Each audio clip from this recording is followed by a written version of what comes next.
Welcome to TA 202, the course on Manufacturing Processes 2. My name is Mohit and I will co-teach this course together with Dr. Sinha, who is my colleague in the Department of Mechanical Engineering. Both of us, myself and Dr. Sinha, have taught this course at least twice before, but not in the current mode. So this is new both for us as well as for you. So we're both going to try and figure how to try and deliver this course meaningfully so that you extract some useful learning from the way we're going to conduct the course this time around. What I plan to do today in this lecture is just give you an overview of the way we plan to conduct this course in this new mode. Like I said, it is new for us as well as for you, so we are both going to try and figure things out as we progress in the semester. But what I would like to share today is at least what our plan is for the course, for the semester. To give you a sense of what we plan, I thought it is best to try and first outline what the course used to be like. And that is what I've listed on the left, and on the right is what we plan to do this time around. As you can see on the left, this used to be traditionally a 6-credit course. Some of you might be familiar with that already. However, because we have no lab this time, we will only have a 3-credit course. So it was 3 hours of lab a week and 1 hour of lecture a week. But because there are no labs this time, hopefully they will be there in the summer next year. But because of that, we only have 3 credits, and instead of having 3 hours of lab and 1 hour of lecture, which is what it is normally like, we will have only 1 video lecture per week. So that is what is going to be significantly different, a departure from the normal mode, where instead of lab, so there is no lab, right? And because this course is traditionally a lab-based course, you can see that you spend more time in the lab than you do in class. Doing this only in class in this time around during this semester is a little tricky for us as well as for you, because the course has been conceived, like I said, as a lab-based course, and all of the learning objectives, of the learning outcomes, of the desired learning objectives that we would hope that we would meet will be kind of difficult for us to meet this time if there is no lab component. And because the original objective of the course on the left, if you can see, I've already said this, it was the lab-oriented course. And the role of the class was to supplement what you are seeing in the lab, was to give you an overview of the kind of things you will interface with in the lab, whether it is mechanisms or machines or processes on those machines. And the sole objective of this course was to try and help you appreciate how through a manufacturing process you add value to raw material. And you did that typically by understanding through class, getting an overview of different manufacturing processes, going to the lab, using machines, carrying out manufacturing processes on those machines to essentially make something at the end of all this, at the end of the full semester, where you have 12 weeks of labs and as many classes, where hopefully at the end of it you came out with something which synthesizes the learning from the class and the lab. But I've said this already and I'll say it again, because there is no lab, this becomes very difficult for us to try and do. It was difficult already even when there was no lab, but it is even more difficult this time around because everything that was normally introduced to you in class was reinforced in the lab. And because it is difficult to do this time, and you will not even get a feel of what the lab component of the course was like, for us to give you a sense of what the course is without the lab is kind of difficult. I am admitting this straight off because it challenges what our expected and targeted learning objective of this course normally is. But even then, what we're going to try during the semester is, like I've listed in the third bullet on the right, is to still give you some overview of the processes and the equipment and their working principles and the physics behind all of this, a little, just a flavor of what you would have otherwise seen in the lab, and reinforced everything that we were doing in the class in the lab. So that is what is going to be our objective in this semester. Because this course was structured differently, and you spent 3 hours in the lab and only 1 hour in class, what we did over the last few years is move the evaluation to the lab, where 75% of your grade, this is what was normally happening, was based on activity that you conducted in the lab. So there were assignments that you did in the lab that had a certain component of grade, and there was things that you made in the lab. So what we used to do is the entire batch, again that is the real departure this time. The batch used to be 450 students strong, maybe sometimes a little more, sometimes a little less, but generally an increasing trend. So that entire batch used to be divided into several sections. Each section used to come to do lab on a particular day. And in each section we had subdivisions of further groups, where each group, so maybe 10 to 12 groups every day. Each group had a guide assigned to that group, where the guide was a staff member of the lab. And his role was to try and assist you during the semester to make whatever you would like. So there was continuous assessment of your activity through assignments, through the project that you guys decided, not we, because you formed a group. And in that group, you together over the 12 weeks of the lab made something using the equipment and the processes in the lab. And then finally that was evaluated for a percentage of your grade, and all of that combined in the lab was worth 75% of your evaluation. Because you spent 3/4 of your time in the lab of the course. So we thought it is more meaningful to evaluate you where you spend more time. And the classroom evaluation was only 25%, and that was essentially 12.5 for the mid-sem exam and 12.5 for the end-sem exam. That is how it used to be. Surely you appreciate that because there is no lab, it becomes a little tricky for us now to evaluate you when the course has been conceived as a lab-based course. And in the infinite wisdom of other people, we have decided, the institute has decided, that we are going to conduct the entire course for the entire batch without the lab. So that is what we are doing this time, and instead of having 450 students, we have 970 plus students. There are already 968 of you registered. I expect that there will be a few more of you as the week and the semester starts. But because there are 970 of you, and because we are doing this in the remote environment, or the remote mode, we have no clue as to how to conduct evaluation of what you are perceiving or absorbing or kind of understanding from whatever we are sharing through these videos, in kind of instructions through these videos that we are providing. And because there is no lab component, it becomes even more difficult for us to try and evaluate you. So what we are proposing, and this is a proposal, is that instead of lab plus class, we will have no mid-sem and end-sem, and I will talk about more about the details of the evaluation procedure. We will have 90% of your evaluation based on only quizzes. And how we conduct these quizzes I'll talk about in a while. What their structure will be, how many there will be. I think I've already written how many, there will be 4. So the quizzes will form a major part of the evaluation that we are going to conduct this time, and that is going to be based only on the content that is shared with you through the lecture mode, through these videos. And because there is no lab, this is going to be only based on lecture, like I've already said.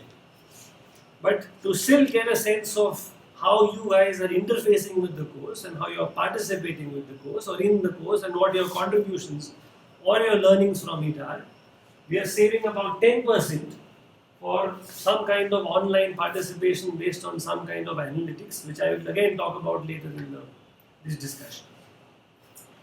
But what I wanted to outline straight off is that this is a significant departure for all of us, not just for you, even for us. And it is actually very difficult for us to conceive a meaningful course experience for you without the lab component presently. Even if the lab takes place in the summer of 2021, for all of you together, it will be still a significant departure from what you should normally have. And you should appreciate that. So the learning objectives and the course outcomes I will define, but first what I wanted to straight off share with you is that what used to happen and what will happen is different. And hopefully you appreciate that. To give you a little sense of how we are going to structure this course is what I will talk about next. And then I will talk about a little more about what this course is about and what it is not about. And then I'll give you a few examples of what we used to do in the lab, so you appreciate at least at a block diagram level what we are going to do this time in the class. Because whatever we are going to discuss in the class is still going to be relevant for you when we do the lab component of this course, because you see we are only giving you 3 credits. And because this is an institute core course, to meet those other 3 course credit requirements, there will be a lab component hopefully in the summer of 2021. So whatever we discuss here in this mode during the lectures is still going to be relevant and meaningful when we conduct the lab component of the course next year in the summer also. So what I will do is outline what the lab used to be like, what the projects used to be like, what the course content this time is, and what the delivery mode of this course is going to be. So that is what the objective of these discussions today is. The way we plan to deliver this course is the way actually I am recording this right now. As you can see, this is not a formal setup. I am standing in my living room in my house, sweating quite a bit. It is very humid in Kanpur. But that is what we plan to do. So I should have said this earlier, but I'll say this now. There are 2 instructors for this course, like I mentioned, myself and Dr. Sinha. Part of the course I will teach, and the other half of the course he will teach. So the part before the mid-sem exam is what I will instruct you on, or I will be interfacing with you, and then he will take over instruction after the mid-sem exam. The reason we have 2 instructors is because this is the core course, and anything can happen to either of us. So just to be safe and sure, there will be 2 instructors. So we can each cover for each other if there is a need. Hopefully there is not, but if there is, we are there to cover for each other. So the way we plan to deliver the course to you this time is through video recordings. So the kind of video recordings I'm doing right now. The audio and video quality is not pristine, I kind of know, but you will have to kind of excuse me for that, because this is in the current circumstances, this is what I can do. But I will still edit and try and filter out and make things better if I can. Post-processing of my recordings. What we plan to do, both of us, in some form, is release videos to you in an asynchronous mode. So that is what is written here in the first bullet point. So this is the new term all of us are learning to grapple with, where we will record videos and release them to you through this platform that is being developed within our institute, which is the MOOC Kit platform. That is the website for it. It's called hello.iitk.ac.in. I will share these slides with you separately besides this video recording. So you can go and link from there. But I think almost all of your instruction this semester is going to be through this platform. There might be some instructors who might choose other platforms, but we are going to choose, or we have chosen, the MOOC Kit, which is at this website, which you can access from. You will be automatically registered to this website, to this platform, based on your registration data in Pingala. I think it is mapped together. But in case some of you are not able to access this, you can write to me or to Dr. Sinha, and we'll try and resolve that issue. There are likely going to be some hiccups as we start this semester, because all this is new for us. This is the first time all of us are doing this, and doing this for 970 students. In fact, I think this is the first time in the institute that we have a class of such size. So all this is new. So there might be some hiccups. So you be a little patient is what I will request for that reason. Lectures will be in the asynchronous mode. I have already said they will be posted on this forum. For the lectures that I will deliver before the mid-sem, I plan to release all of the lectures together at one go, and you can watch them at your convenience.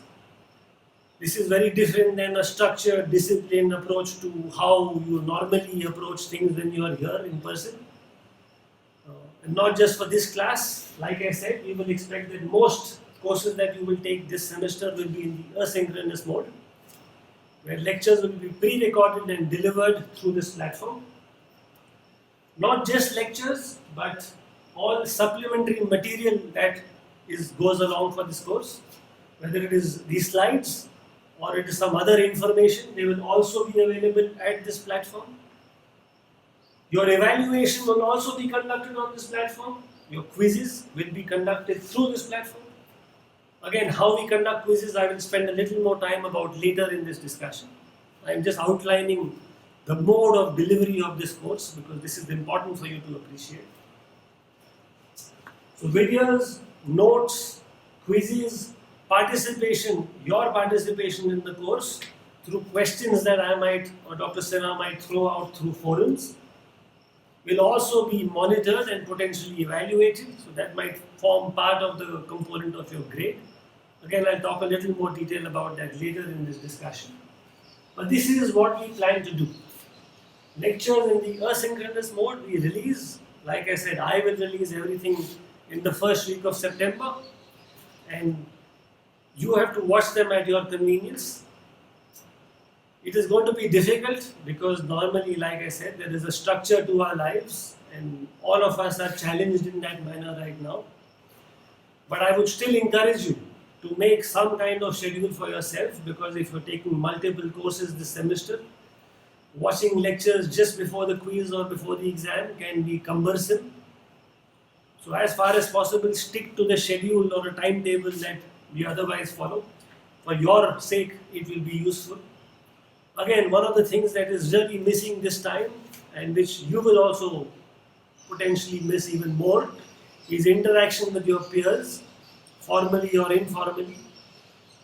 And that is something that we are still trying to grapple with, how to bring you guys together, where if you have questions, you can talk to each other or even to us. And it will most likely again happen through this platform, these forums, again on this platform. So that is how we plan to interface with you during the semester for this course, mostly through this platform and of course email communication. There will be scheduled discussion hours. So discussion hours are not lectures, right? They're different. Their content is to discuss any questions that you might have based on your watching or interfacing with the videos that we have already shared with you. So for example, when we start discussing the technical content in lectures 2, 3, 4 and 5 and 6 and so on, and if you have questions, every week or every 2 weeks there will be a discussion forum or a discussion hour where either myself or Dr. Sinha will be available on a platform. The platform we plan to use is most likely Zoom. And we will send you links for you to log in to that platform where you can ask questions and we will try and address those questions. But because there are 970 of you, right? And it is kind of difficult to interface with the questions coming from everywhere, if there are any. What we plan, and this is really important and more details will follow during the semester, is the discussion hour will be to address questions which have been asked in a formal setting before the discussion hour starts. So what I plan to do, for example, if we have a discussion hour on the 8th of September, which is a Tuesday, in the morning, so we will have our discussion hours as per the course timetable. Right? So there is not conflict or clash with discussion hours for other courses that you guys might be taking. So that's the way we plan to do this. So what I will expect is that on Monday, I will open up a forum. Actually, I'll open up a forum for the full week. And if you have questions which you would like us to address, those questions have to be posted in this forum. And only then we can have some kind of structured, meaningful interaction during this discussion hour. Otherwise, if all of you log in and just start randomly throwing questions, it will be very difficult for me to address them all in that short time duration. So to keep that interaction structured, which I think is necessary, I will request, and I will insist that anybody who has a question and wants it addressed must post that question in a discussion forum like I've written at the bottom. Right, so this is how we plan to interface with you during the semester. Lectures will be recorded and be posted on this forum, this platform, the MOOCkit platform. Lectures, lecture notes, including these slides, any additional supplementary information will also be available on this platform. Evaluation will be through this platform. Platform allows us as instructors to analyze which student has watched the video for what duration at what time of the day. So all that information is available with us. That gives us a sense of how you are interfacing or participating with the course. Additionally, the platform also allows us to monitor what you are contributing or saying in response to the questions we are posting, individually as well as a group. So that is something that we are also interested in evaluating, because like I said, this is new for both of us, all of us, and we are trying to figure this together. And we do want some kind of evaluation reserved for those people who engage with the course a little more than most others. And for that reason, there will be a discussion forum. There will be a forum which is different than this discussion forum. But more on that during the semester. I don't want to bombard you with information today. Besides the asynchronous mode, there will be discussion hours in a schedule. That schedule I will share with you later in this presentation. And that has to be structured, so I will address questions only that you will ask in a forum before. Right? So that is what I want to outline here.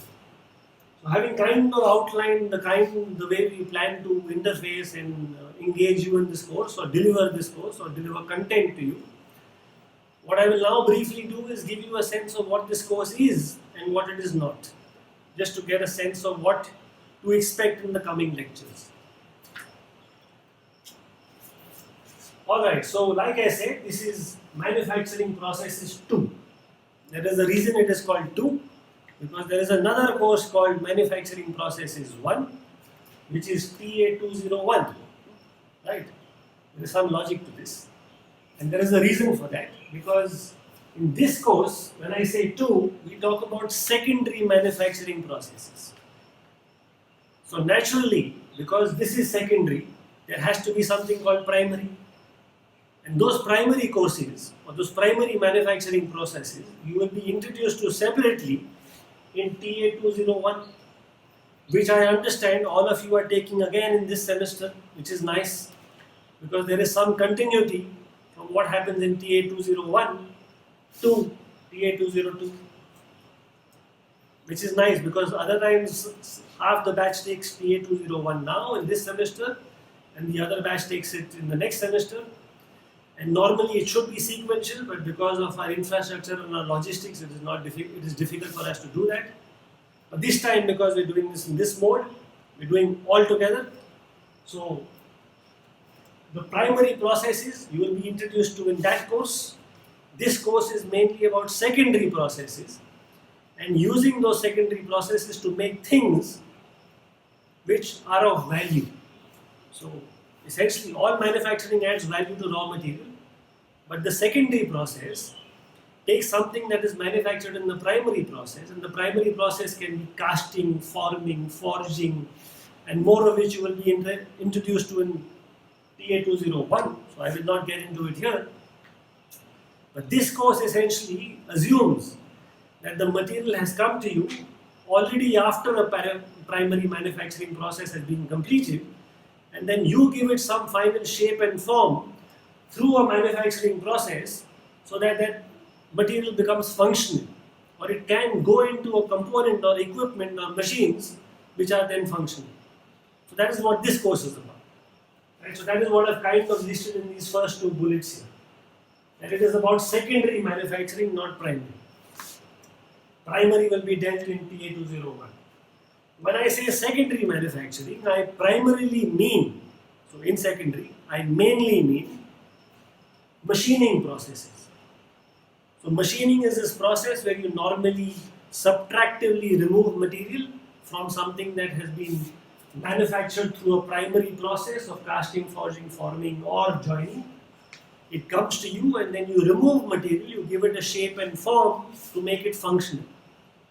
So this course is mainly about machining processes and what those are and how they relate to you and how meaningful they are and how you would have used them in the lab component to make parts and things is what this course will talk to you and introduce to you. This course will also actually introduce additive manufacturing, although strictly this is not a primary or not a secondary manufacturing process. Because it is kind of interesting and because we use it now in our labs, we thought it is necessary to try and also introduce a little of the physics of additive manufacturing to you in class. So like I said this earlier, the role of the class traditionally in this course is to supplement what you do in the lab. It's a hands-on course. That is what the final bullet says. And the primary objective of this secondary manufacturing processes course is learning through hands-on experience of manufacturing products or making things, which is actually your project work, right? Which unfortunately cannot happen now, but what will still happen now is we will try and give you some appreciation of what you would have otherwise done in the lab, and all learning that or all instruction or all communication or information being given to you in class or through these videos, which should have otherwise been reinforced to you in the lab, will only be limited to classroom discussions. So you can clearly see that the main objective of the course is not going to be met in the current form, right? Because there is no lab. And that is unfortunate, but that does not mean that you still cannot take away something meaningfully from this course, and what that is I will talk about subsequently. But I just want to emphasize a little on the last bullet point here, that the main objective is to make things, to have fun making things actually, because that is fun in the lab component is fun. At least I think so. We've made a lot of changes in it, which I will talk about in the subsequent slides. To primarily give you a sense of how much fun it is to add value to raw material through which comes to you through a primary process, to give it a shape and a form to make it functional so it is useful for everybody around. And almost everything in the world is manufactured by one means or another. So another objective of this course, which I will again talk about later, is for you to appreciate how either primary or secondary, which this course concerns, are useful, how these processes are useful in making products that everybody uses. So to give you a sense of what the course was normally about, I will just show you a couple of videos of projects that your peers and contemporaries and seniors have built over the last 2 semesters, for you to get a sense of how class can support what used to happen in the lab. Right? So I'll play a few videos where I'll show you examples of what was normally made in the lab. So this is an example of, so like I said, all of you had to make projects if you were here. And this is an example of a project that we used to just share with your colleagues or peers or seniors, where they could borrow ideas from things like this and make similar things in the lab if they like. Not necessarily this, but similar things. This is a wire bending machine, where essentially there is a wire coming out. There is a set of gears which are indexing. There are motors which are driving those gears. There is a feeder which is pulling the wire out. And you want to bend the wire in whatever shape you would like. This is how coat hangers are made, right? Through a wire bending machine process. This is a really nice trivial example. This is an idea, right? This is not what your peers made. I'll show you what they made in the next slide. But the reason I'm showing you this is because it has in it, if you pay close attention, it's got a mechanism to be able to index, to rotate, to drive, to pull, to push, to bend. That's a mechanism. And a machine, which is what this is like, it's a wire bending machine, is a collection of mechanisms. Right? So you want to drive, these are a set of gears, there is an index, there is a bearing, there is a puller, there are motors. All these are different kind of mechanisms coming together to do useful work, which is make a wire, bent wire. So clearly, we want to understand mechanisms, we want to understand machines, we want to understand what is possible on those machines. Right? How would I make each of these components? Is what essentially this course is about. Manufacturing parts that go into things like this, that you can make whatever you would like, which is useful. This is an example, and in fact, this is quite interesting because this is something similar to what one of the groups. So there used to be 60 plus groups in every semester because there are 480, 500 of you divided into multiple groups. Each group has 7 to 8 people. Each group will make something like this. So this is an example of what one group made. What was earlier shown to you in the earlier slide is what is possible, an idea of a project, and this is something that they actually execute, which is the same thing, it's a wire bending machine.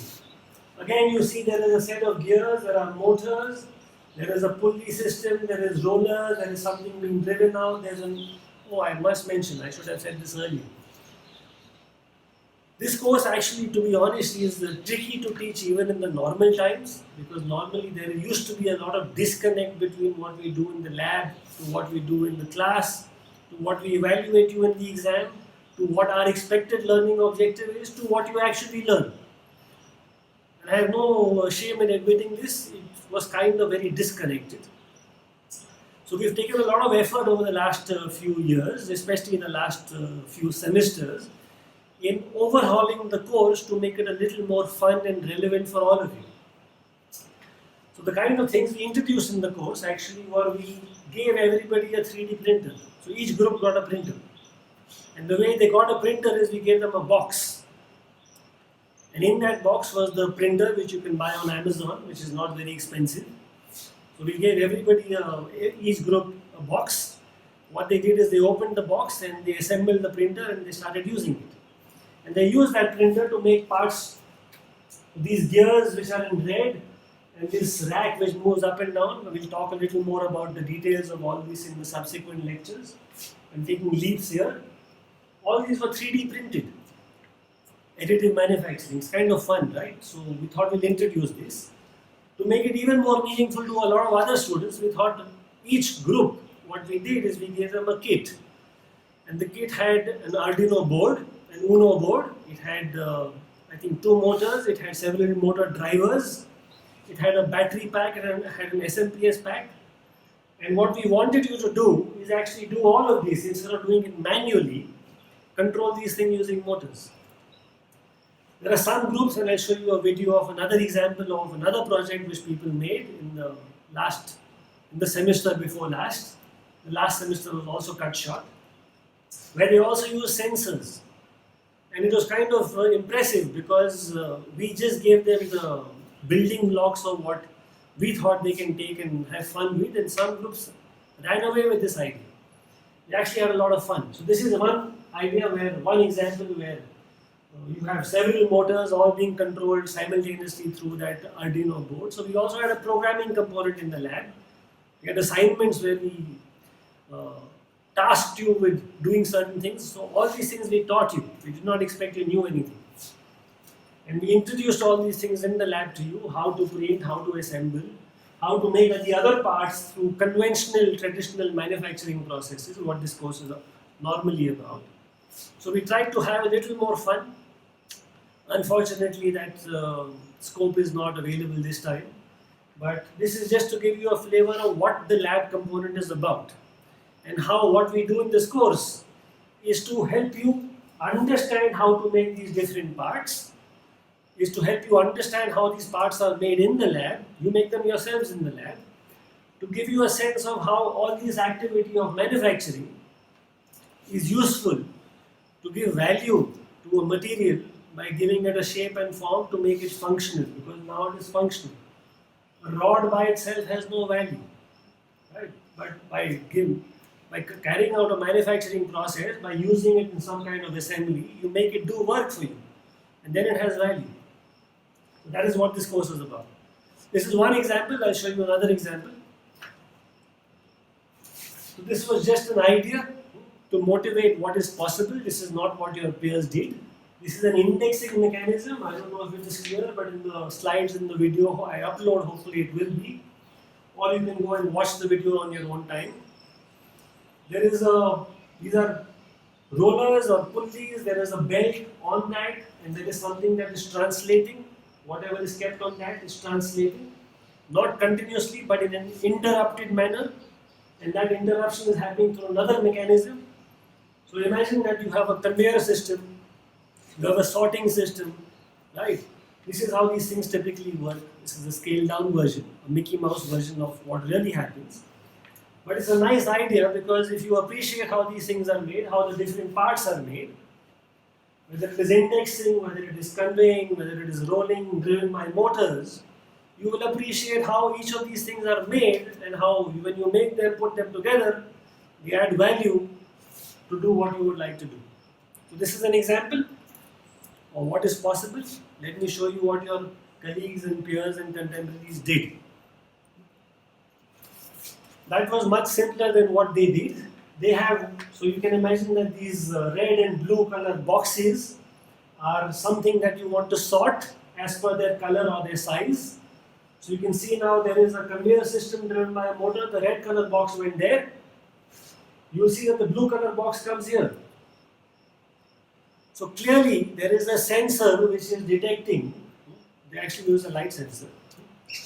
And we did not tell them to do this, right? This is what they ran away with. Where there are motors driving traditional pulleys and a belt, and then there is some other mechanism driving an indexing which is pushing this box out incrementally, right? In an interrupted manner.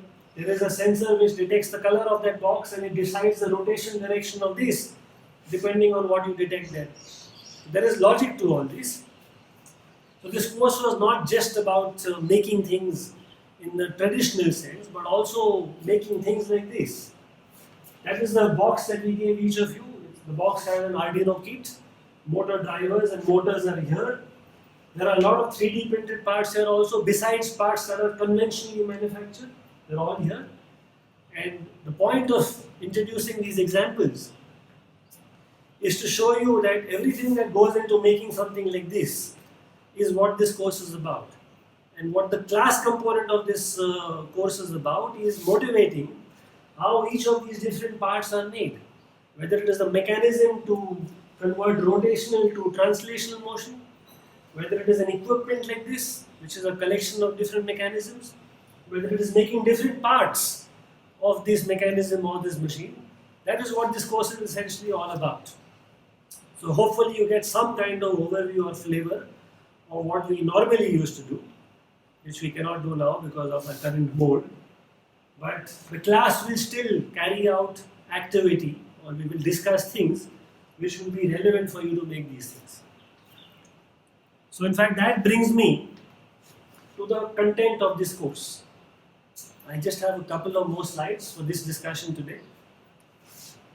The course content here is essentially what I have kind of discussed in the previous two examples of showing you what is possible in the lab, where we had mechanisms which were essentially which are geometrical aspects of motion. Right? There are no forces involved there. To understand if you want to move something from point A to point B, what is the best way to do it and what are the alternate ways to do it. So there are many ways, and we'll discuss that in the lecture on mechanisms. Because machines are a collection of different mechanisms, we will also discuss working principles of machines and what the processes are possible on those machines, which are nothing but machining processes. Machining processes are broadly classified as conventional and not, and what those are we'll talk about as the course proceeds. So that is what is possible on the machine. So we spend at least I think 3 or 4 lectures on these. We spend 1 lecture on mechanism, 2 on machines, 3 or 4 on machining processes. We spend a lecture on microfabrication because it's also one way of making several parts. Because we allow you to use 3D printed or additively manufactured parts made of plastic or PLA, we also discuss the physics broadly of additive manufacturing. And because everything has to go into making something, you have to be able to measure to see whether what it does what you want it to do. There is some discussion on metrology, which is the science of measurements. Each of these things I have listed here.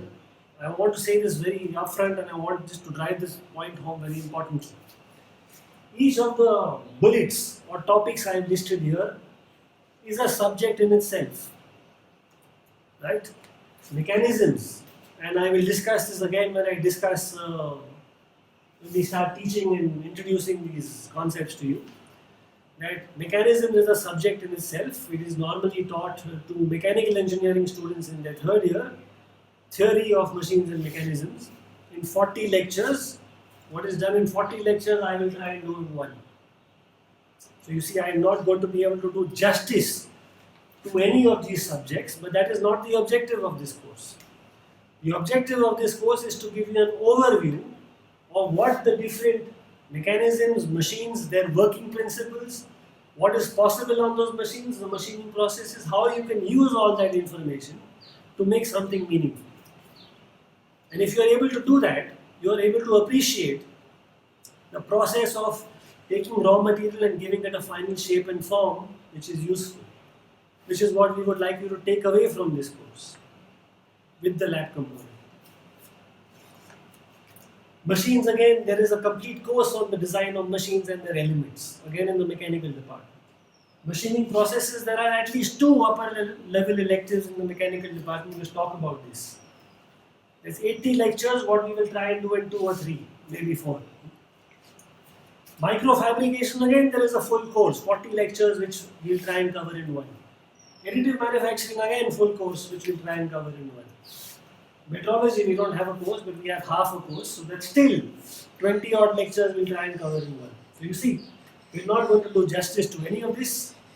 It is not our objective to make you experts. It is not possible in the current mode of the course or the way the course has been conceived.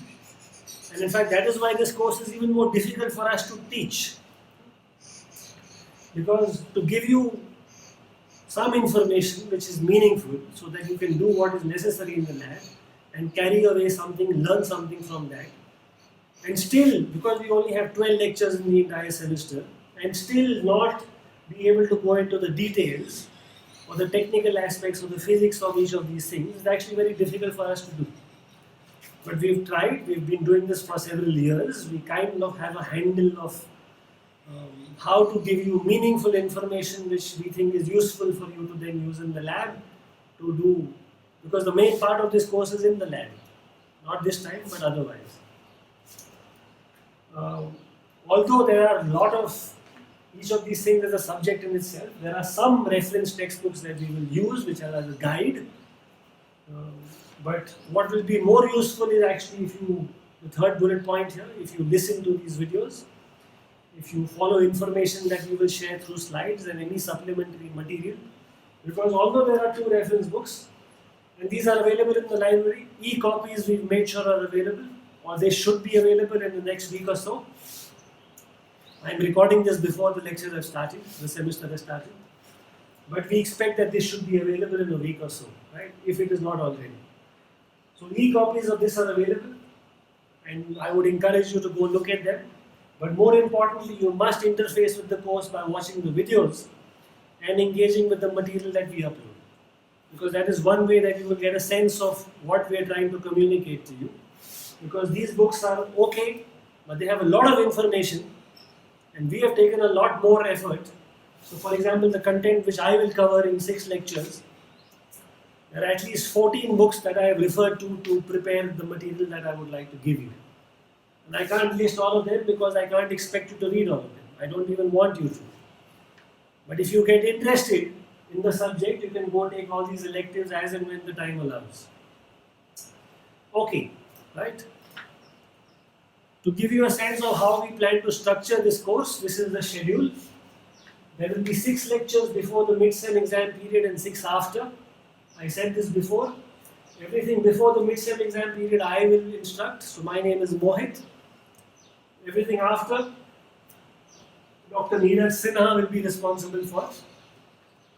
So, how we talk about each of these details, contents, we will not do today. There is more detail in the course handout, which uh, should hopefully reach you before these slides are posted online, or even before this video is posted online. But what is important here is the column for assessments and the column for the schedule of discussion hours. I plan to release all the videos by the 1st of September. Dr. Sinha will also try and release all his videos by the 13th of October, which is for the second half of the course. So the videos will be available for you beforehand. You can watch them at your pace, at your convenience. But I would recommend following the timetable and the schedule to keep continuously engaged with the course instead of binge watching everything together at one time. But what is important is assessment quizzes. They are scheduled already. There will be no surprise quizzes. How we conduct these quizzes I'll talk about in the next slide or in the slide after. And this is the schedule of discussion hours. Our first discussion hour will happen on the 8th of September. And like I said, for it to be meaningful, it has to be structured. That means you have to have watched at least a couple of videos for you to ask questions which you have doubts about, so I can clarify whatever you would like in that session. And then the remainder of them are listed, you please follow them.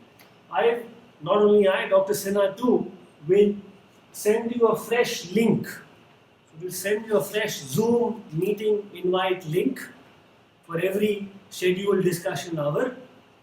Sometimes it might happen that these discussion hours are not taking place in the 8 to 9 a.m. slot, in which case we will conduct a poll, and whoever has a conflict, that will be taken into account.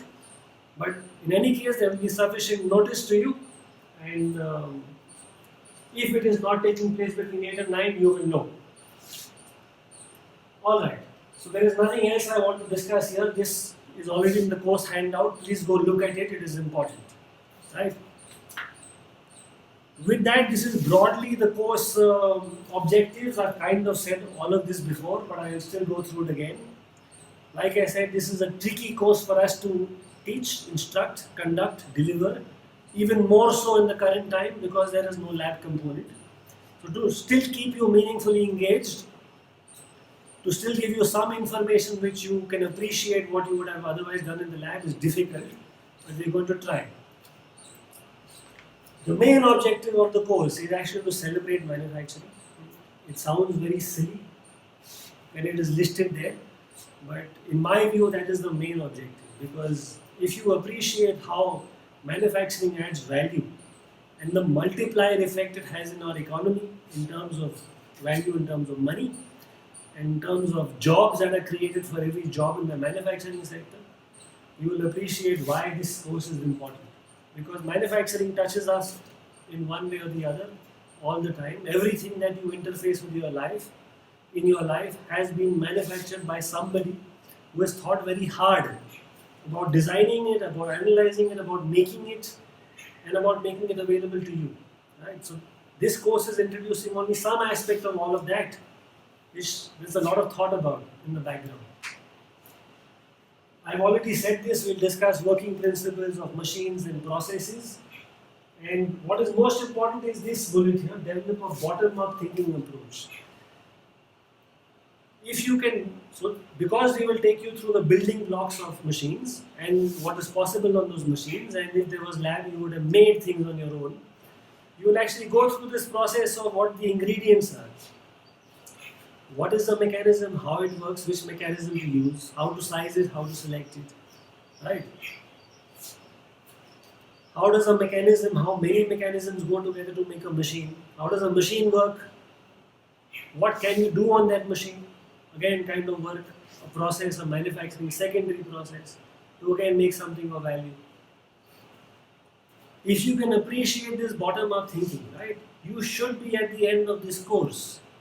Ideally, this is true if you had the lab component, but even hopefully now, you get some sense of it, is you should be able to look at anything and everything around you in the world, right? And imagine, or reimagine, or reverse engineer how it might have been made.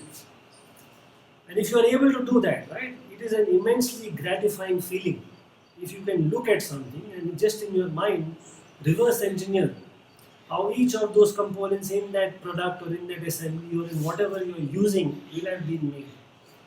Like I said, there is a lot of thought in it. I normally spend at least one lecture talking about the first aspect, how manufacturing adds value. But in this semester, I'm not sure I will do that. But in case I choose to do that in the discussion hour, you will know a little more about it. But the point is that this bottom-up thinking of approach to engineering is one of the takeaways we hope that you will take away from this course at the end of it. And of course, gain some appreciation, some basic understanding. We cannot make you experts, is not our objective. I've said this before, I'm saying it again. Okay, the most important slide which I think you're most interested in is grading criteria. I already said this before. Normally 75% of evaluation is in the lab and 25% in the class. So one mid-sem and one end-sem, no quiz. But this time there is no, you're not here. So no lab and no end-sem, no mid-sem, only quiz. 4 quizzes. Right? 4 quizzes. Each is scheduled. The schedule was given earlier. Each quiz will have between 10 to 15 questions. We're still figuring that out. Quiz will be conducted through the platform. That platform is hello.iitk.ac.in. I will modify this website here before I post these slides online. Right? But it will be conducted through the MOOCkit platform, through the hello.iitk.ac.in website. Each quiz will have, like I said, 10 to 15 questions, and because there are 970 of you, it is likely that some of you would like to talk to each other and share the solution. So we will try and randomize, we will create multiple quiz sets with similar questions, and you will be able to attempt only one quiz set, which you will know after you log in, and all those details will follow. Right? But there will be quizzes. Because this is asynchronous, and we appreciate that a lot of you might not have access to internet 24/7 or electricity 24/7. We appreciate that. So this is indicative, right? We're still evolving a policy for this, but this is indicative. What we think we might be able to do is give you a window of 3 hours to attempt the quizzing. The quiz is scheduled, the date is scheduled. For example, the first quiz will take place on 22nd of September. It will not be, for example, only between 8 a.m. and 8:45 a.m. because that is too narrow a window. It's possible that some of you don't have access, internet or electricity. So what we plan to do is give you a 3-hour window. And in that window you can log in once when you have scheduled internet and electricity. You can log in once and finish that quiz at a stretch. Right? You can't attend the same quiz multiple times. That's what we're trying to avoid through this platform. So that is what we plan to do in terms of evaluation for the quizzes. What the quiz will be like, what its content will be like, we'll discuss more in the discussion hour session of all this, as and when we have them. But broadly, it has to be objective. It cannot be subjective. It will be either multiple choice, it will be fill in the blank, it will be match the following, it will be answering questions of similar manner, right? Because I cannot possibly, even if I ask you to upload solutions, for me to evaluate 970 students with each quiz having 10 to 15 questions, I'm already old, I will get older, and I have other things to do in life. So we are going to do this way. There will be some component, like I said, related to participation of in-class related discussions and analytics of your lectures that you view. So that is something which will be based, will account for 10% of your grade. 90% is quiz, that is objective. And we will try as far as possible to avoid collusion or copying or cheating or sharing of solutions. All of this will be randomized, so even if you try, there will be negative marking. Right? If somebody else tells you that question 2, option B is the right one, then you select the same thing. And if your options are randomized, there will be negative marking. Do not copy. I know I'm saying that, I still know that some of you might, but I am hoping that all of you will interface with this individually and will be honest, right? You're already adults, I don't need to tell you this. The last thing we're still figuring out, because like I said, this is the first time that all of us are doing this. And for such a large class, it is actually difficult for us to figure some evaluation which is fair, right? So you also feel fair. You should not be wronged. We should be able to objectively evaluate what you kind of learned in this course, where both you and I come away reasonably satisfied with our interactions, and evaluating those interactions is something which is not easy. So this 10% of the grade, some of it is going to be for your analytics of lectures viewed and things like that, and some of it will be related to your participation in discussion forums, not discussion hour, because I know there will be a lot of you who might not be able to log in simultaneously because of other issues. So more detail on that will follow. The grading metric is suggested on the right.